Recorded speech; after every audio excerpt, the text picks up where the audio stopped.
and I know this section is really going to be valuable conversation. Today we are talking about something that doesn't really get discussed, and that is how to fundraise when you are still validating your tech or early traction. This is not theory; is not just going to be highlights. We are going to talk about the real stuff here today. So yeah, but then before we kick off, I would love everyone in the room to just introduce yourself. Just drop your name, tell us where you're joining us from, and tell us what you're building. You don't have to be perfect. Okay? Give us a sense of who is in the room. So yeah, so just drop your name, the location, and yeah, just tell us what you're building. Hi, Veronica. Okay, okay, okay.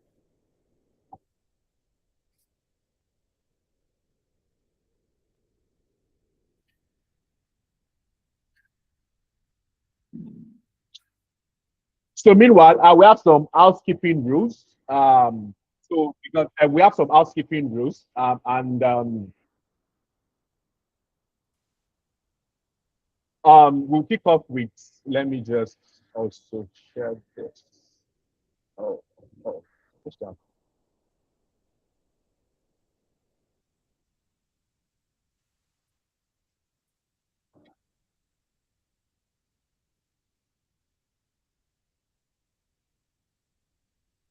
Please confirm you can see my slide.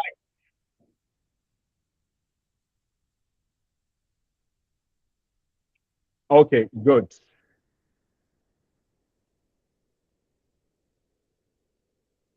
So So quick one. This is just what the flow of the program of this today's webinar is going to look like. We're going to start with the opening remark, which I'm currently doing. After that, we have Sivan, who comes on board to talk about what Data Melon does, what this community, what Data Melon community is also all about.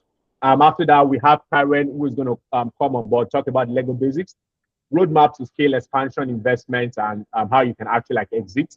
After that, we have Mohammed come on AI adoption from experimentation to execution. Then after that, we're going to have a Q&A session and then a closing remark. Give or take, we should have just about 60 minutes to get this done. That's in 1 hour. We should have been done. So meanwhile, just to quickly quickly go into this. I'm still checking in the chat section. I haven't seen any comments yet. So we have Sheikh Kate, and is building gamified tourism app. Oh, that's good. Oh, we have Veronica. Veronica is an innovation and growth specialist working with founders. Oh, wow, wow, wow. That's nice. We have Rest Essence here from Nigeria. Is making a wellness accessible and affordable for young people. For young people with a focus of Nigerian ecosystem, that's good. I think I will still have more people here that are building amazing, amazing stuff. Please just drop in the chat section your name, where you're joining us from, and what you're building. To quickly just dive in, we have Sivan. Sivan who comes on board. Sivan is someone who has been in the trenches with early stage founders across multiple regions. She operates at the intersection of AI, growth programs, and ecosystem. And that's what really makes it, that's what really means in practice is that she takes ambiguous ideas and helps turn them into launch products and real programs. She was part of the AI Ignite program, multi-city founders programs, and AI communications across Lagos, the Middle East, and North America. Sivan has worked alongside partners like Startup Grind and AI Camp, and she's currently leading the global growth programs here at Data Melon, an advanced partner of Amazon. What Sivan brings to this conversation is something you can't take, it's genuine proximity to founders at their earlier stage, most critical stages of building. She's seen what works and what doesn't across the market, across culture, and across stages. Please let's give Sivan a warm welcome. Drop an emoji in the chat section. You can also clap or just show some love. Just show some love. Thank you, Sivan. You have the floor. Thank you very much, Charles. Wow, happy to be here and to present a little bit more about DataMelon. We come from across the world, basically, as we can see through the chat. And what gathers us is our will to scale and to know better how to make better decisions. So I will start by saying thank you again, everyone, for coming here. We will say who is DataMelon, and we will then touch upon some of the startup advantages that we basically provide our founders and CTOs in the community. So DataMelon, we are a leading player in AI and data and cloud, all focusing on growth for companies as well as for startups. So the first field that DataMelon operates is like any other company with our own AI-based tools. It can be a biz dev tool, it can be a fraud detector agent.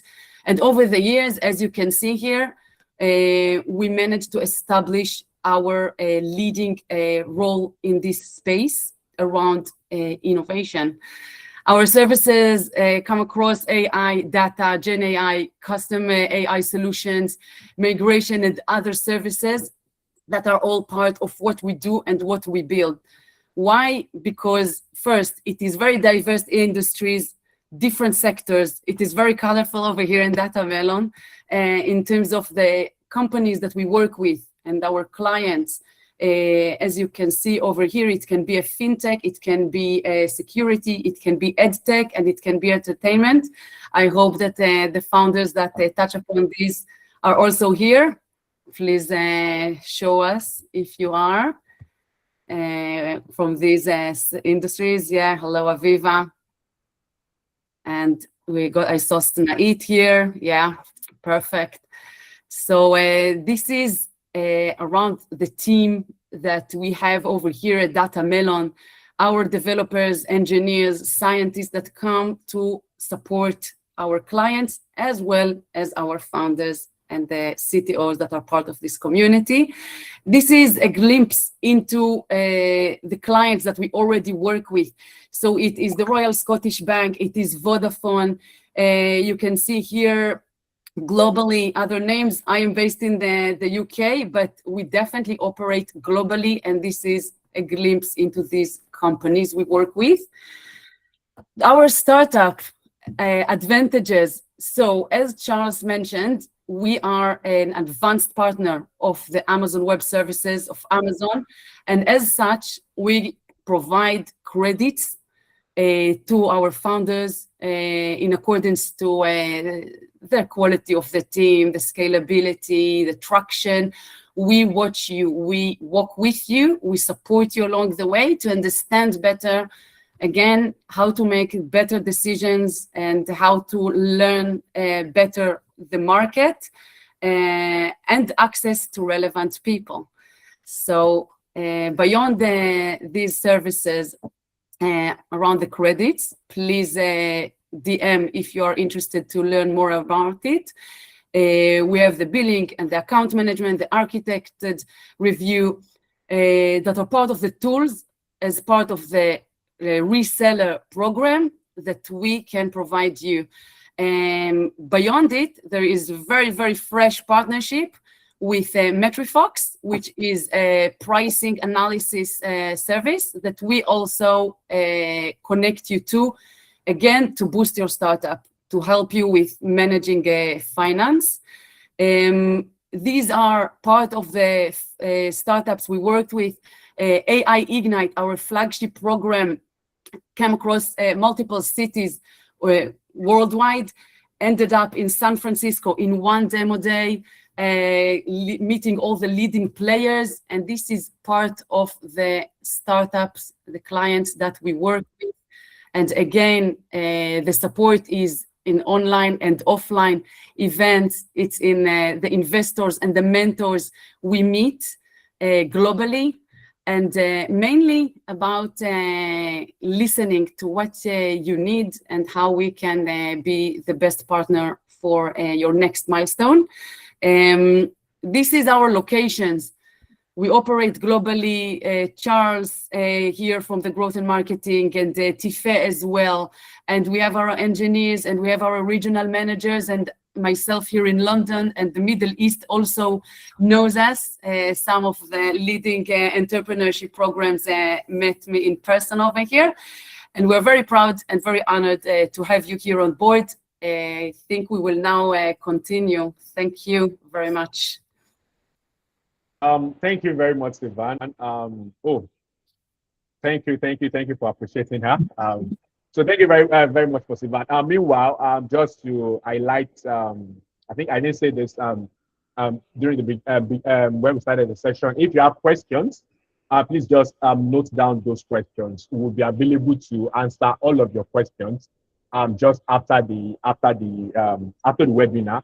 Then quickly, let's have on to the next. I need to. Okay.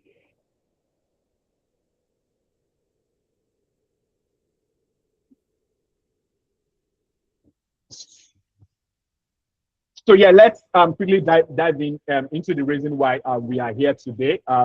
So joining us here is Karen Olding. Actually, when I first saw Karen's story, I had to like read it all over again. Karen has built all-in-one advisory for nearly 2 decades in the city of London, and from day one, she has been doing the things the legal industry is only now waking up to. Founders first thinking, fixed asset, flexible working, paperless, and she has been doing all of this 19 years ago, before any of what was cool. Karen specializes in technology law for founders and SMEs. And when I say technology, I mean every wave of it: drones, autonomous vehicle, blockchain, Web3, AI, robotics.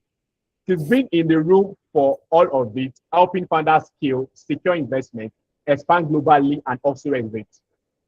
Chamber and Partners ranked her in the top 4% globally for her work with SMEs. She's won Women in Innovation, Women in Business, the Freedom of the City of London, and the list actually goes on and on. But here is what actually stands out for me, Karen. She's not just a lawyer who works with founders. She's also a founder. She's built something from not ahead of the curve on her own terms, and that changes everything about the way she sees the problem we are going to talk about today. Today, she's going to be taking us through our legal basic roadmaps, scale, expansion, investment, exit, the foundation every fundable startup needs, and the costly mistakes that kills the deal before they even start. Before we welcome Karen on board, please can we use the emojis. Let's give us some round of applause. Let's drop some emojis just to welcome Karen.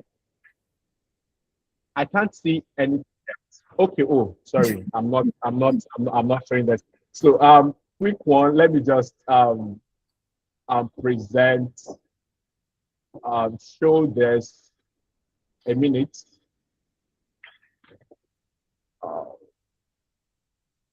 Okay.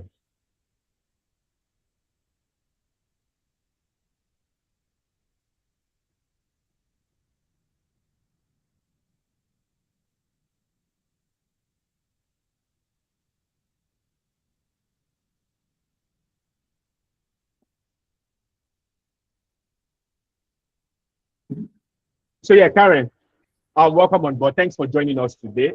You have the floor. Thank you. I'm blushing after that. So thank you so much. That's the kindest introduction ever. So no pressure now then. It's great to meet everybody. I know sometimes meeting a lawyer, it can sound very boring, maybe sometimes overwhelming. So hopefully I've kind of broken this down and made it a roadmap from the journey onwards. But obviously, if there's any questions or, I'm happy to share the slides. So please don't sort of write everything down. This is just hopefully a nice overview, depending on where you are. And if we could move on to the next slide, I'm just going to talk to you about Oh, that's gone a bit funny. Oh, oh, anything we can do with that one or? Okay. Sorry, technical issues, and it's not by the tech lawyer because I don't know technology from that side. Okay. A minute. Let's see. Let me just get mine up as well so that I've got it in case. Okay. Okay. Good. Let me stop sharing that. No, if so, mine didn't work when you shared it, though, did it?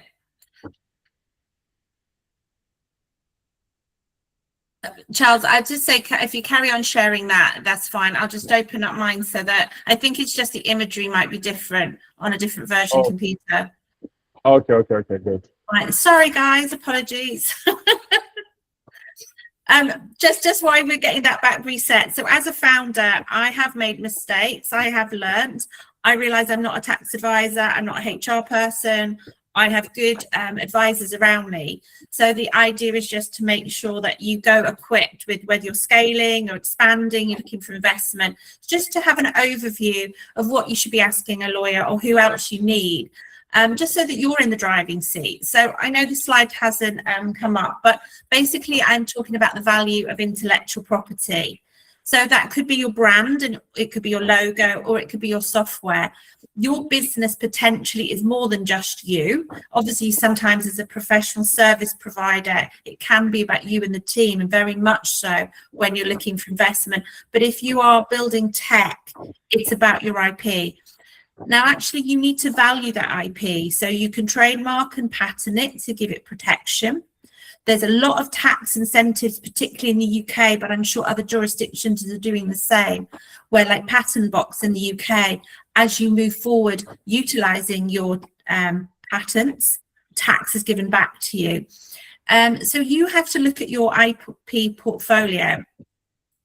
I'm not doing very well on the slides here, guys. Shall I try and see if I can share mine? Can you just say yours? Yeah. Let's have yours. Let's have yours. The images are missing. Apologies, everyone.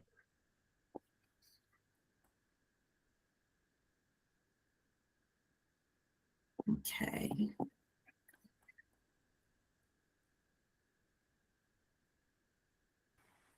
We'll take this moment to ensure everyone looked at the chat to get all the updates regarding our events and when we go live in case you missed anything. So please join us on the startup community WhatsApp. It's just the link on the chat. Yeah, we're back. Is that working? You can see that okay? Is that all good? Yes, you can see this. Perfect. Yeah. Okay. I think you want to see it on slide 2. So basically, the main thing is to make sure that you've got your IP portfolio protected, consolidated, valued, and ready. Now, if you're going to go for investment, it's the IP that they're going to want to know is sewn up with the company they're investing in or buying.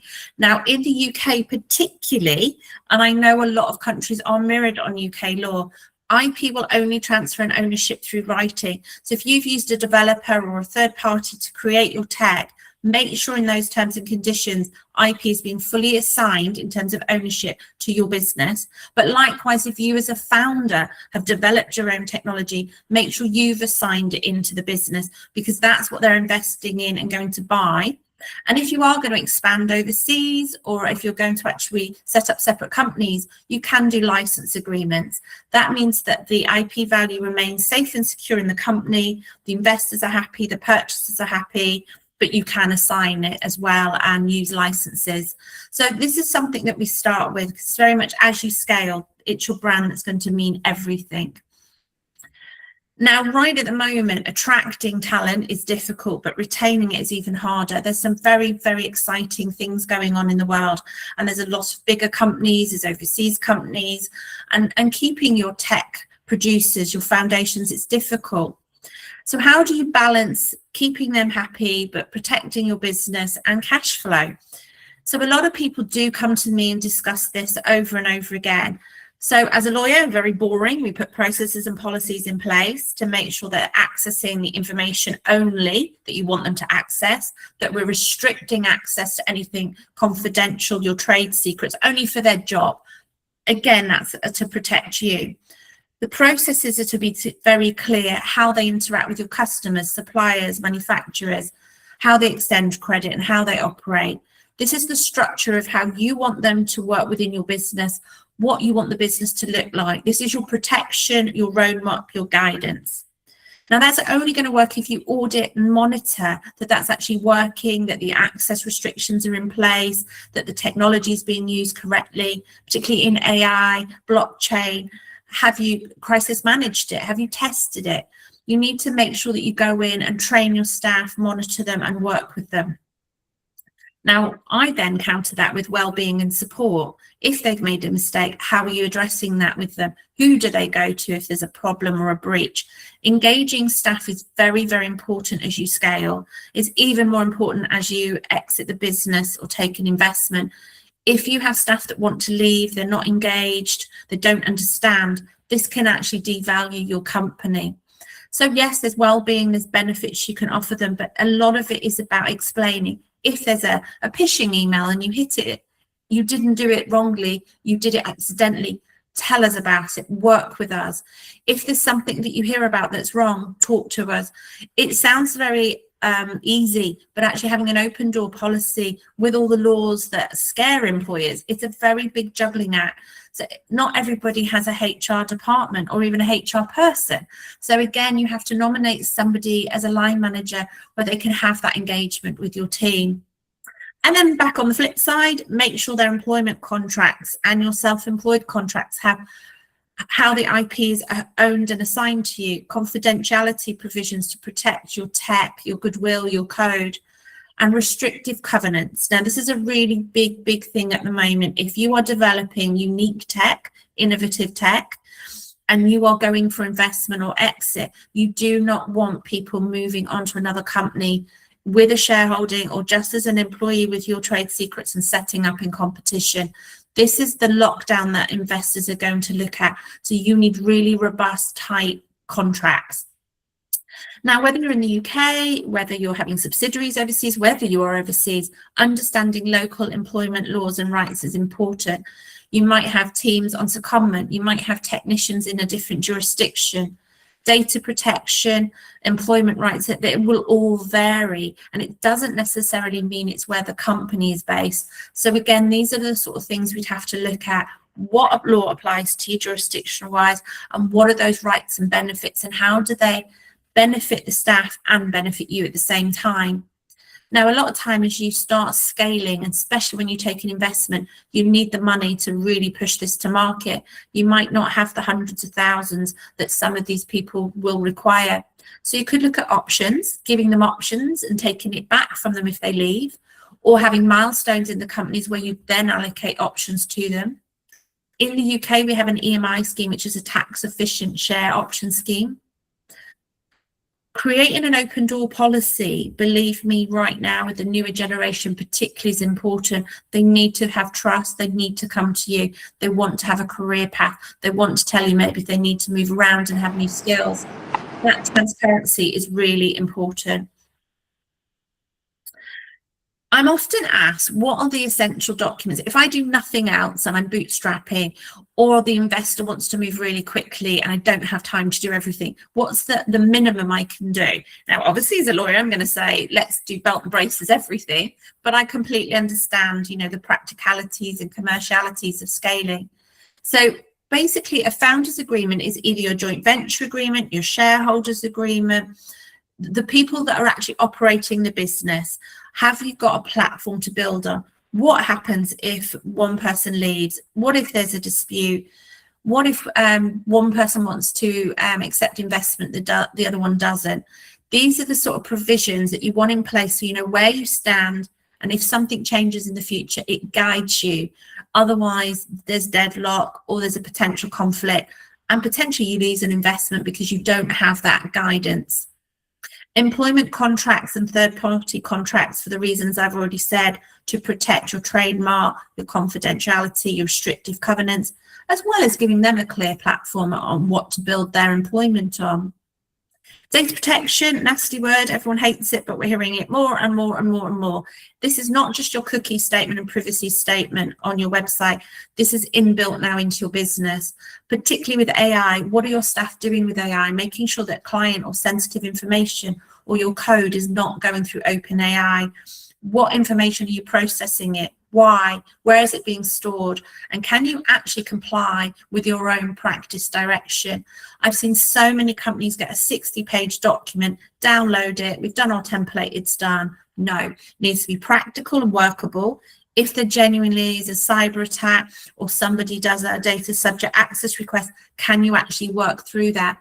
It can be as basic or as complicated as your business needs it, so long as it's workable for you. The corporate documents, so company's house in the UK and obviously in your retrospective countries, need to be mirrored. So your cap table, your shareholders agreement, your share structure should all be mirrored in your corporate documents, your board resolutions. Everything you're doing should be, where as possible, stored, executed and cross-referenced. Customer agreements is becoming ever more important. Now, this can be your SaaS platform terms, can be manufacturing terms, your tech terms, your internal terms with distributors. This is everything now. It's about jurisdiction, it's about ownership, it's about confidentiality, data protection, cancellation, cash flow. This is absolutely imperative.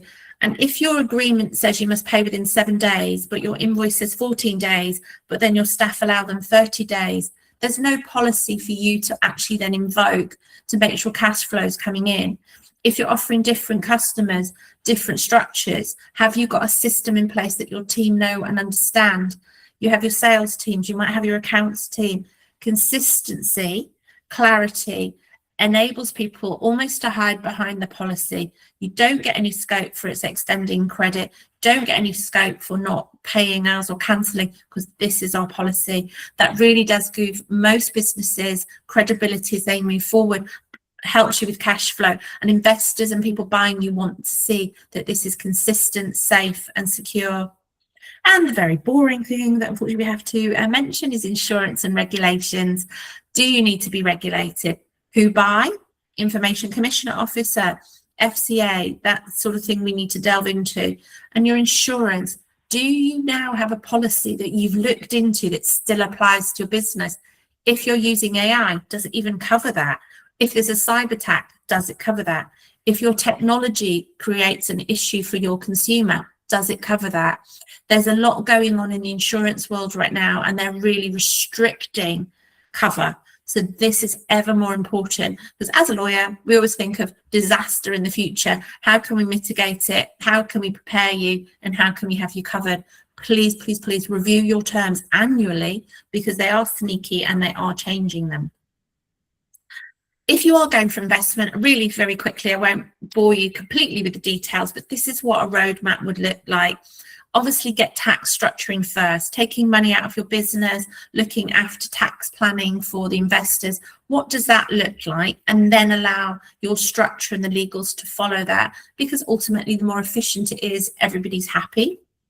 Now, this applies to the UK, and I'm sure there's other schemes around the world, but we have R&D where you get tax back for the money you spend developing your technology. Patent box, as I said, for when you're using your patents. There are still grants and funds available. Don't go straight for equity. Do have a look at other options, because you can mix them, you can match them around. It's actually mitigating risk by having this variety.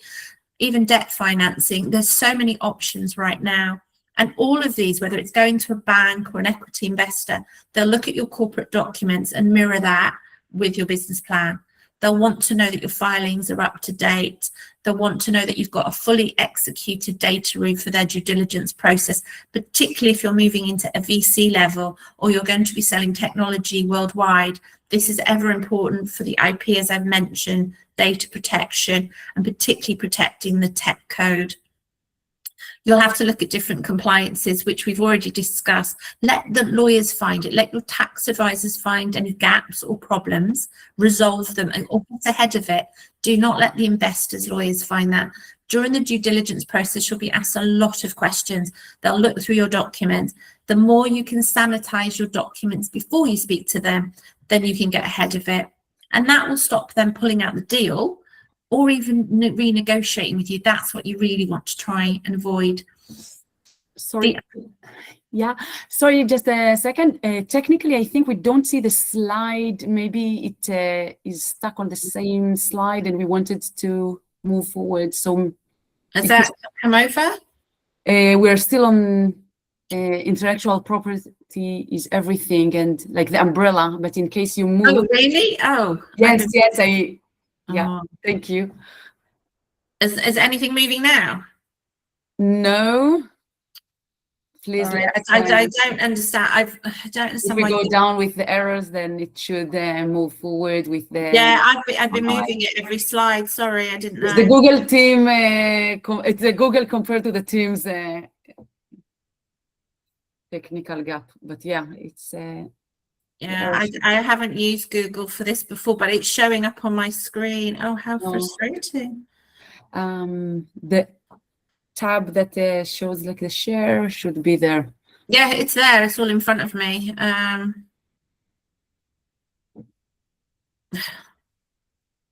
I'm so sorry. I think maybe we have to circulate. I don't know what to do. Sorry, I don't use Google. What do? I can see it all on the screen, like on Teams, and I'm moving it through. Unless, Charles, you just want to do the one that it's probably just the imagery. At least you'll have the text. Okay. What page are you on now? I'm on 5 of 11. Okay. You know what? Let's go this way. Maybe sorry, after. that must have been quite confusing then, because I was whizzing through them, not where you couldn't see them. No worries. Okay. In a moment, will be sorted. There was a question here by Nigel. Maybe. So Nigel was asking how to activate clips when a co-founder leaves. If you're going to touch upon it, then yeah, maybe. Okay. Oh, okay. Thank you. So yeah, so on this one, so we were basically saying, make sure you, so as a lawyer, I'll have very difficult conversations sometimes with founders before the exit or before the investment, because some people want to stay in the business, some people want to leave. Some people want more than others. And that's the conversation you really need to have outside the room of investors and before you go. Investors want to see you aligned. They want to know that there's a shareholders agreement, you're all happy, you're all engaged. It's not always the case, but you do that behind the scenes. So if one of you wants to leave, you need to negotiate that and what that looks like. The investor, the purchaser does not want to feel they're going to set up in competition or have any disputes. So the conversation is, how much control are you willing to give away? We've all watched Dragon's Den. I don't know if you have that around the world, but you're suddenly offered a great big check, but they want 50% of your business and everyone has to make a decision. It's not like that in the real world. You have time to go away, but you need to discuss that early on. So what does the exit route look like for the investor? What does the exit route look for you? Now, interestingly, when I start up companies with people, I tell them to tell me what their exit plan is from day one. How on earth is that normal? People say to me, I don't even know where I'm going in 3 years. But it develops. Is it something you organically want to grow? Is it you want to sell in 3 years? Do you want to make an oodle amount of money, get a VC in, and they can run the business for you? Because an angel will have a very different conversation with you to a VC, to a PP round, to a family office, to a bank, to a buyer. So these conversations, and I'm hoping this is answering the question, is very important, because having that conversation puts that into the shareholders agreement. Now, drag along and tag along the technical words, but basically it's saying, you're a 10% shareholder, you have to do what I say when I'm selling the business as a majority shareholder, but you will get the value that I get back as well. And a lot of investors will tell you, well, I'm putting my money in for 3 years, I want it back. How are you giving that back? I'm putting my money in for 5 years, but in 5 years you're going to sell or list. Are you going to get there? Are you offering them realistically what you can do? Now, this is married in your pitch deck, your business plan, which, you know, a lot of people will sit and talk to you about your valuation, about your figures. All I can say on that, because that's not our role, is just make sure you understand it's not about what you think they want. It's what you can deliver. So where do you want to be? What can you actually deliver? And what is the market likely to give you? Investors do not want to invest their money in you testing the market. Very often, even now with technology, even if you have a ready to go market product, they want to know it's viable. They want to know their money is going to make a difference and your company is going to become profitable. Therefore, they're going to get their return. Years and years ago, someone would give you £100,000 to test the market. That's gone now. You are competing with 20,000 businesses that are ready to go. You need a waiting list. You need promises from shops. You need companies willing to take in your tech. So this comes back to validating your tech. Do they have a problem? Are you the solution? How are you the solution? And will they pay for it? Investor really needs to understand that. Oh, sorry. And then the other one is, again, it's just the viability side of things. And if things do go wrong, how are you going to actually have a contingency plan? Because I'm sorry to say, and I am a lawyer, sorry, things go wrong. And you'll say in 12 months, we'll have hit this milestone. You might not have done. If they don't pay you, what does that look like? And I do have to restructure businesses and talk to people. So I'm just really keen to impress upon people, have a backup at every stage, have a backup. Sorry, Charles. Yeah, I'm happy for the next one. So term sheets, again, this is your proposition to whether it's a purchaser, whether it's to an investor. You just need to make sure you have these honest conversations up front. And you need to make sure the person that you're approaching is appropriate to you. So often I meet people that, they offered me the money. They either don't understand the business, or you thought they could open a door for you, but it's passive money. Or actually they're really quite aggressive VCs that want you to give them reports every day and move the company in a direction you don't want. So you have to have the heads of terms and the term sheet put forward as to actually, what does your business look like? What do you want it to look like? And are they mirroring where you want to go? And you need to have a look at the tax structuring. You need to have a look at what they're looking at for you. So for SEIS and EIS, you have to spend the money a certain way. You have to keep it in the company and for a certain period of time. And these are things that we'd have to really check carefully. Due diligence, again, they're going to ask you personally to give warranties, that there's no potential claim that could come out of the woodwork, that you haven't copied or infringed anyone's IP. So you are going to be giving warranties. You are going to be giving some disclosure to them. And that goes on to the disclosure letter. So long as you've told them, so long as you're upfront with it, then if something does happen, then that company's protected, you're protected, and you're insured. We just need to also have some limitations. A lot of people give exclusivity, whether it's to brokers or investors, which then means if in 6 months the deal doesn't go ahead, you've lost traction. So you need to have a look at how long are you going to give them that exclusivity period. You also need to have a look at how long they're going to hold you to any potential liability, such as claims, anti-dilution, restrictions on what you can do for your voting, restrictions if you leave. What does it look like for you as a founder if this doesn't work and you want to either buy back your company or you want to leave? That's usually where we focus ourselves, is not just about drafting commercial documents. It's looking to know what the founders, who you are, what your risk appetite is, and how do we protect you? You might not enjoy working for a big company. You've given them your baby. They've blown up the tech. It's gone global. Wonderful. But are you happy? Do you want to stay in that business? And if not, how do we get you out? How do we keep your shareholding? What does that look like for you? So these are the sort of things that we would actually talk about before, during, after, and mirror throughout all of the legal documents. The next slide.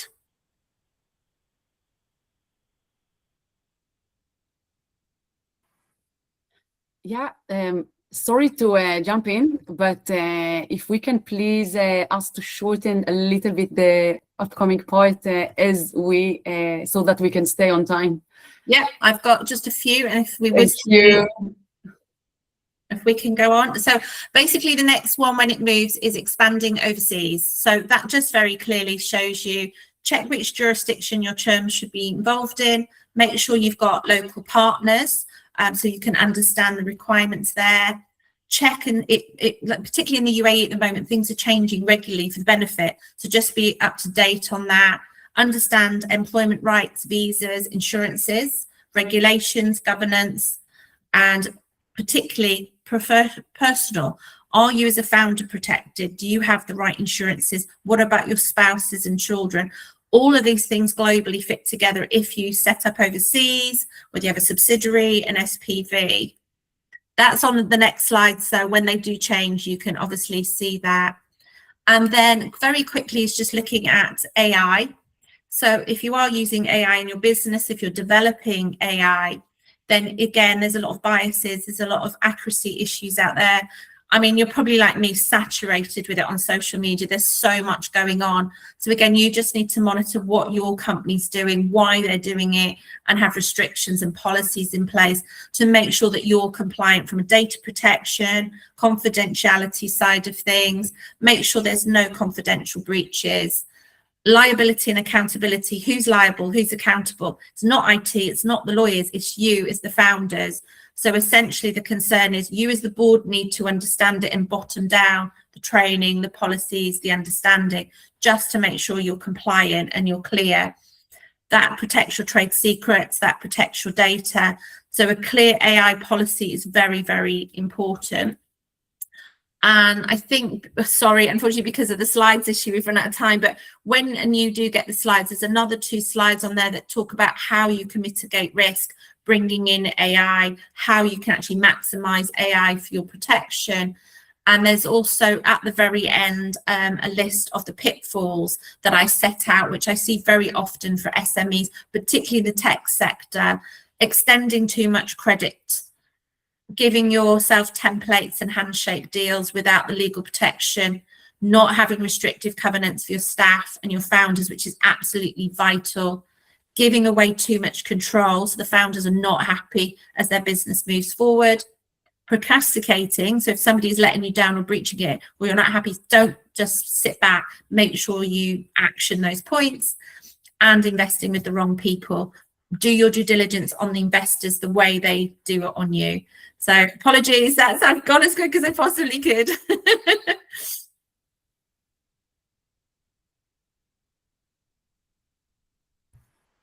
Thank you very much, Karen.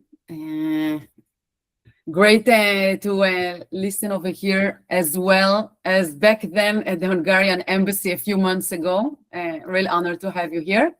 Charles, you with us? Yes, I think there was a connection issue, but our next speaker is our regional manager, Mohammed Saeed, coming all the way from Dubai. And we will present, yes, thank you.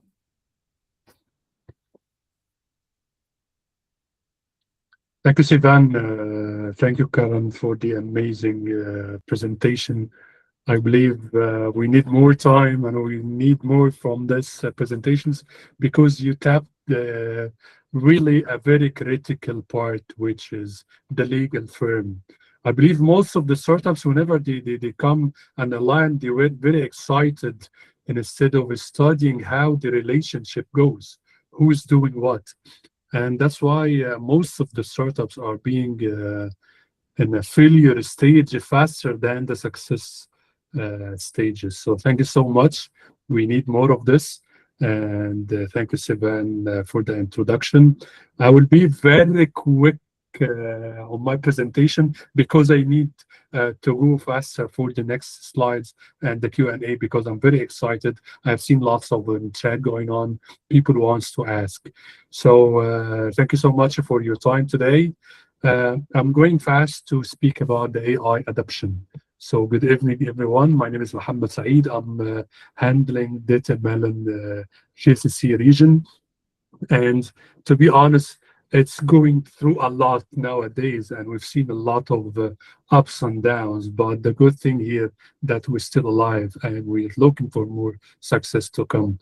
Today, we're not here to talk about AI as a trend. Today, we are here to talk about AI as an economic shift, a business shift. And honestly, as a regional director, I'm very involved with too much territories, too much cultures, and too much people comes from overseas. So it gives me the exposure to see how can we align those minds, and how can we align those cultures, and how can we make great things together. For years, technology adoption in our region followed global markets. Today, for the first time, the Middle East has the opportunity to become a builder, not just a buyer. So Middle East shifted from a technology consumers to a technology builder. So I'm going for the next slide. So the current AI reality, right now, everybody wants AI, and everybody wants inboard AI, and every single entity as a government or as an enterprise wants to implement AI. That's why most of the investors want to contribute and to get a part of this cake as an investment, and they want to provide AI. But what can they provide? They are not digging deeper inside the entities and inside the business pains and understanding the client expectations. So the infrastructure is here, the expectations are there. Investors are here, expectations are there. So governments here in UAE wants to implement AI. Governments in Saudi Arabia wants to implement AI. Lots of startups coming all over the world with a very brilliant ideas. But when it comes to the implementation and when it comes to the production side, it takes a lot of time because there is a gap between the solution and gap between the reality, gap between the expectations. And sometimes you pitch a client who wants to implement AI and who has the budget for an AI implementation, and he don't know what to implement. He's not ready with use cases. So for all investors and all founders, please sweat, dig deeper the business pains, the business operation, understand the hierarchy, how the business goes, how the flow goes, because the time you will trigger the pain, the time you will succeed. So instead of isolating yourself in your lab with your team, thinking about the idea, just go to the client, listen to the client, understand the client pain, then you will provide a proper use cases for the client. So this is one of the most important tricks, because we're facing every single day. Clients wants AI and he has a very high expectations, and we provide solutions. And since we provide to the implementation and production part, it takes a lot of time because we're not really understanding much how we proceed further. So the market fit is really ready to digest. Market is desperately looking for AI solutions, because AI is not only a trend, but by force the governments into the region wants to divert the ecosystem to an AI system. We have seen the latest news. Sheikh Mohammed bin Rashid, he spoke about the Dubai vision to implement 4.0 version of digitalization. So we're moving fast from the first version to the fourth version in just only 6 or 7 years. Infrastructure is ready. The money is here. But we need smart founders, we need smart startups to be there, not to solve a cool problem, but we need to solve a real problem, a painful problem. Sometimes companies are ready to spending money on, for example, fraud detection solutions. In Data Melon, we've seen the region wants to implement some anti-money laundering solution, some fraud detection solution, some for threading or predicting the threats for the cybersecurity. So we provided internally some solution, AI solution, to help those enterprises. And apart from this, since we have the solution, we need to put the market well. So we went to the Central Bank of Saudi Arabia to get the SEMA regulations and to meet the regulations of the Saudi market. We went to the Central Bank of UAE to understand the regulations and to provide something which is really meeting the regulations and the market need for UAE.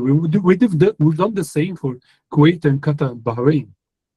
So for startups and founders, please, you've got the nice idea, you're ready to implement, but before that, try to study well the regulations and dig deeper, because you might have some wow solution, but as per the regulations, the local regulations, you might not 100% meeting the requirements. So this is the second important pillar that you need to consider, because money is there, the market is ready, and people wants to invest. So make sure to meet the regulations, as I believe Karan might help us out with some formalities and some legal stuff. Maybe on next sessions, I will be looking forward for the same. I will be quick on this. The execution ready and for the AI startups. So what does an execution ready AI company actually look like? It solves a real painful problem.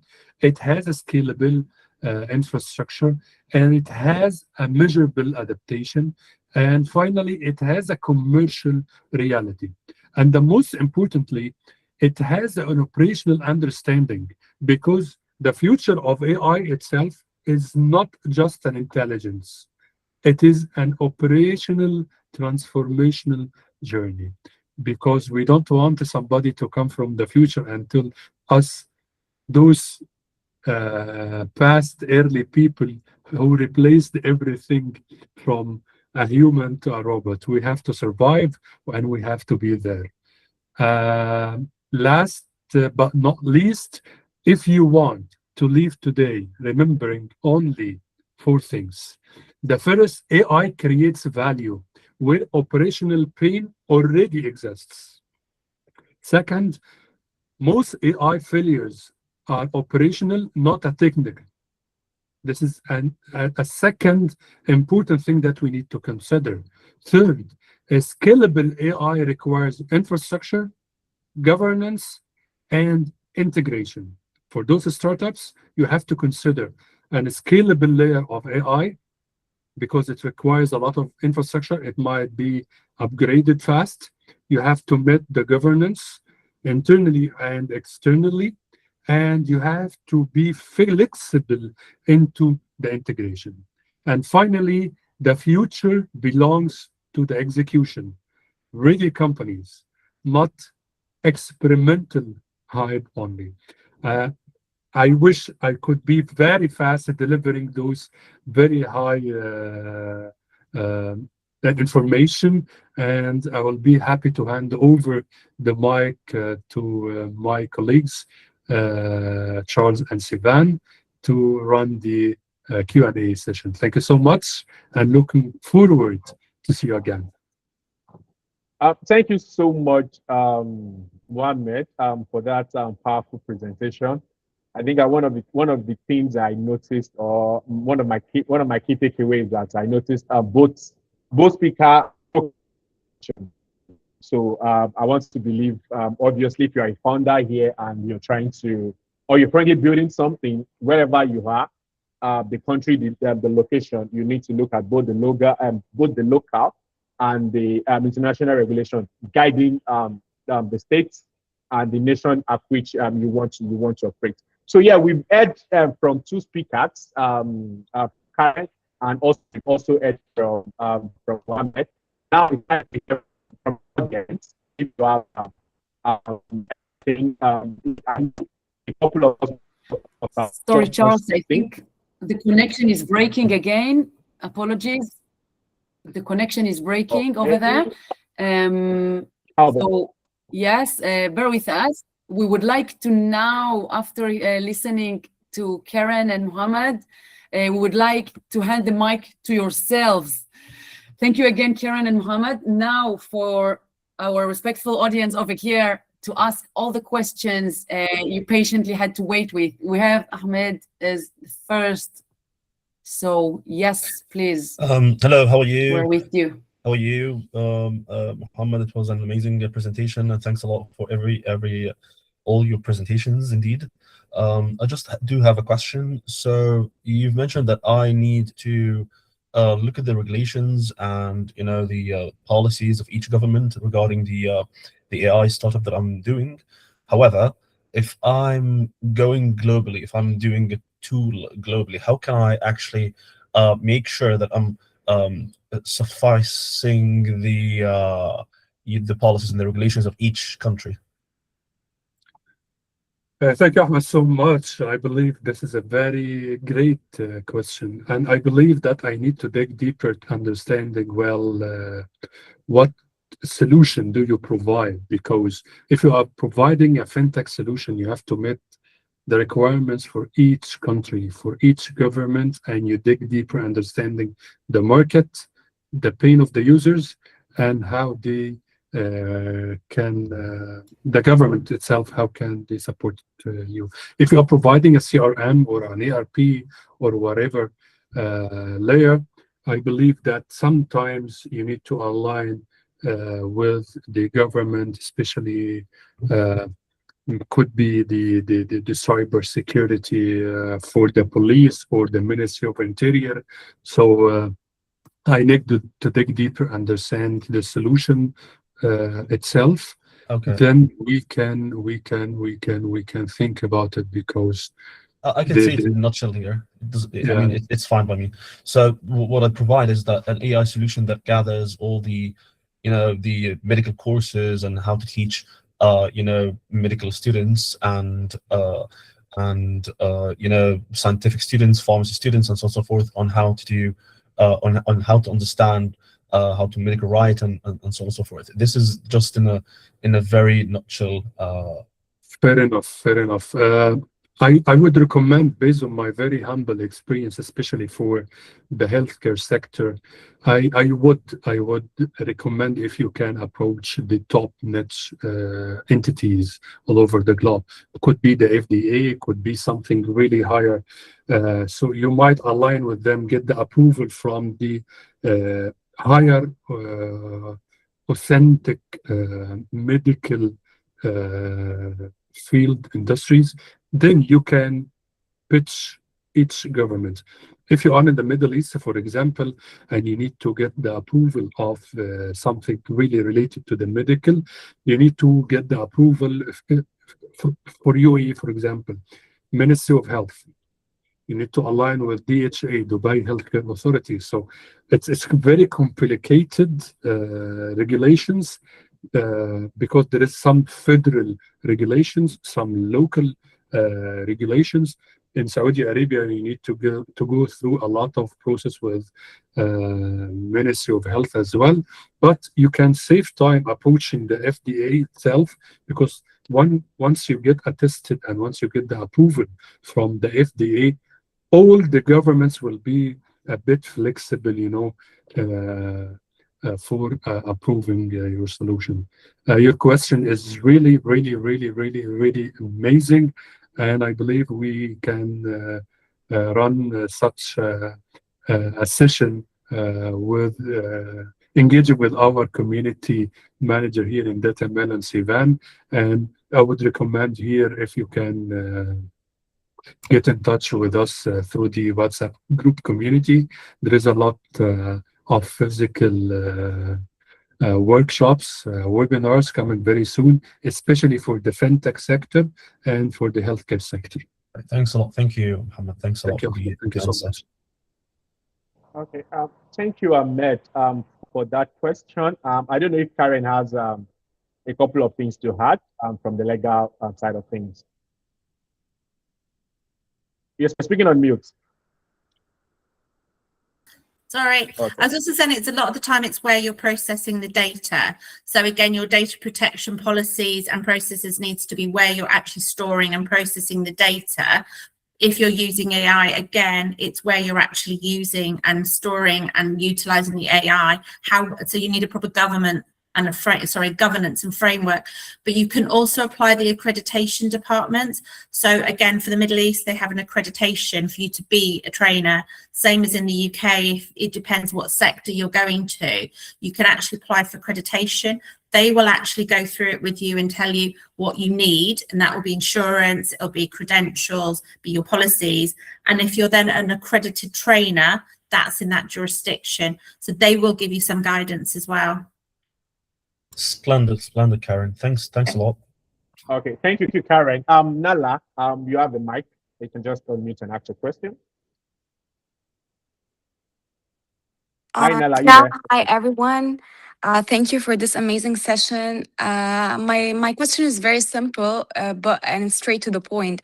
I would love to know, how can Data Melon help me scale financially? So if I would like to get more income, how can you help me do that? It's a very lovely question. Behind the scenes, there is a lot of acceleration programs running through the community. And if you have an AI solution that we can help you out with some AWS credit, we can help you out with supporting you. If you are providing really something really wow, we can help you out presenting your solution over the AWS marketplace. And such sessions, you might get engaged with some VCs, some founders. So I would like to ask you, where are you based? I'm based in Dubai. And I have a fitness and wellness application where we monitor clients. We do their diet plans, their workouts, and everything related to their health. So have you ever worked with such industry? Yes, I believe we have Ahmed here as well is doing almost the same. And okay, we deal with lots of clients, and we do have a great pipeline into the same concepts. Our offices are in the IFC. I would be happy to meet you in person and discuss further. And I would recommend staying in touch with Sivan, our community manager. Lots are coming. And you have to register to our WhatsApp community to get engaged with VCs, some incubator ideas. We do have a great programs here. In terms of the money, I would recommend staying in touch with me. We can provide some AWS credits, and we can help you out to launch your product through AWS marketplace. Thank you. Thank you so much. Thank you so much. That was so beneficial. Thank you. Thank you so Okay, much. thank you for that. I think Sivan had also dropped our contact in the chat session. I think you also want to add your email to it, so she can follow up with that. Then also there is a question that came up when Karen was presenting. It's a great point. As a board advisor / non-executive director, what information should you request as part of due diligence before partnering or providing services to startups? So sorry, Okay. what information you should provide to the investor? Yeah. Sorry, you're breaking up. I can't hear The you. line is breaking again. Apologies. Sorry. Please. But yes, to the investor, please. Yeah, so the investor will want to look at your IP to make sure that you own the tech, you've developed the tech and it's valuable, the market proposition from that side of things. If there's more than one founder, they'll want to see potentially the shareholders agreement, because that's what they'll negotiate when you come into that. They'll look at your financials. So what's your forecast, or depends where you are. So it's either your financials and your accounts, or it's your promise, your letters of promise, or your waiting list for your tech. They'll want to see, so the market needs you, that your valuation stacks up and your financials are there. And from a legal point of view, you own the IP. And one of the things that we're noticing more and more is your tech personnel.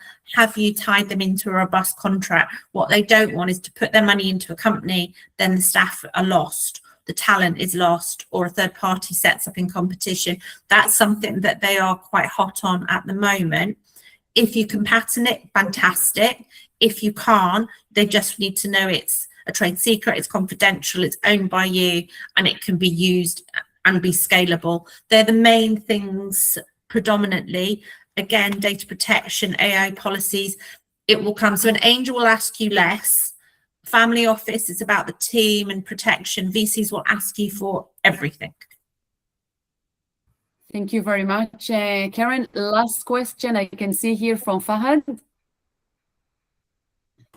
Yes, hello, good day everyone. Thanks a lot for this such an informative webinar. I really appreciate it. I have learned a lot from it. My question is, registering an IP might be a bit costly, to inject all that money, especially for solo founders and fellow bootstrappers out there. So how can they manage the IP registration while they are raising for their pre-seed fund, especially if they do have an IP, but they cannot afford to register it at the early stage of their startup? So there is a difference between registering your name and logo is relatively cheap. Design rights and copyright means you have a statutory protection that people can't copy you. So as long as you've got traction, you're on your website, you're using your colors, you're using your brand, people can't infringe on that, and you will always have a right. If you're talking about your technology in a tech product where it's patentable, that's the difficult one. Now, not lots of people will not sign NDAs in the investment world, but when you have a patent, if it's not pending, you have to have an NDA. You are not allowed to talk publicly about a patentable product, or it voids this. And there are ways and means of talking and having conversations without really getting into the detail, without giving them the code, without giving the information. It's a genuinely difficult issue.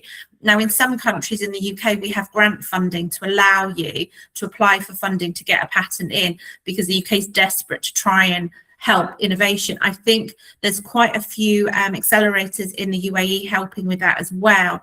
So if you can align yourself with one of those, they'll actually give you some guidance and funding. But it's all about careful crafting of a conversation. So there is actually in the UAE a company that will only invest in pre-patentable companies that we work with, because they understand that you can't have that difficult conversation. But of course they'll leverage it, and they'll get a good percentage out of you. It's a difficult one. We know that's difficult. So if you can restrict the conversation so you're not breaching it, fine, but you will still have some common law protection. Perfect. Thanks a lot, Karen. I really appreciate it. Thank you very much. Thank you so much, Karen and Mohammed. Karen put it in one sentence when I first met her. If you tell your investor that you need this money so that you can allow yourself processing all these regulations aspect, they will just walk out through that door. And that sentence definitely echoes through this session. I'm very grateful that we managed to make it. We are very grateful. Yes, Mohammed? We have one last question here from Ronan. Ronel, David, yes. I was just typing an answer. I didn't know if you had time for me to answer. Yes, very, very shortly. Last but not least, it's a holiday today. Yes, thank you. But this is if you are a board advisor or you are a non-executive director. So you're not naturally technically tied up to the same fiduciary duties, but you are tied up to some duties. So you need to understand the company financials. You need to at least sit in on a few board meetings to understand what they're doing, and you will need disclosure to an extent that you're tied into it. I don't know what country you're in, but I'm assuming with the terminology, it's UK or UAE. You have to be very careful because the governments are now they are starting to put more onus on you. So even if you're non-exec, even if you're a board advisor, sometimes you will have duties depending on how they pay you or they title you. So for me as a lawyer, as a board advisor, I would act as if I was an external solicitor still and carry out my due diligence. If, however, I was a non-exec, you are potentially going to be liable if there's any issues going on or any claims or any financial issues. So you do need to delve in. You should almost treat yourself like an angel investor. Delve into look under the hood of the car basically and make sure you're satisfied, and have them keep you updated with resolutions and meetings especially in the UK, they will get you on the hook, unfortunately, now.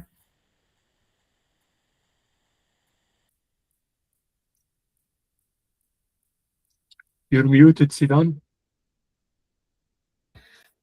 Great. Thank you very much for all these rounded, very detailed replies. And thank you everyone over here for joining us today. I would like to invite you to continue joining us for our online and offline events taking place globally. Please stay in touch. Please look at our Datamelon Startups page on LinkedIn. Join our WhatsApp. Stay updated with everything going on. I'm now adding also this link for our founders page and CTOs, where we spotlight each and every week with a question, with a win we celebrate, and also with a resource. Thank you very much, Muhammad. Thank you very much, Karen. Thank you so much, Charles and Tifeh from our growth and marketing team. And to be continued. Have a great weekend. Thank you so much to everyone. Thank you. Thank you. Thank you. Bye-bye.